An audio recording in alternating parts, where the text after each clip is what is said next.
ishlangan SK55 mashinamizni korobkasini yog'larini nasib qilsa xudo xolasa alishtiramiz. Bismillah deb to'kamiz. Mana hozir korobkaning yog'ini ko'rasizlar.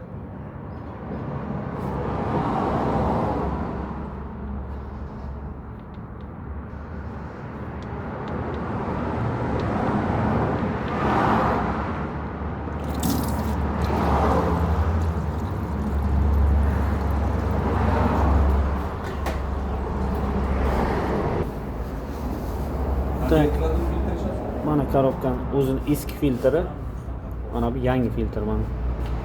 Buni yuvib o'tirish kerak emas. Buni shunday olib yangi qo'yish kerak. Buni yuvsa bu o'zidan pat chiqaradi keyin.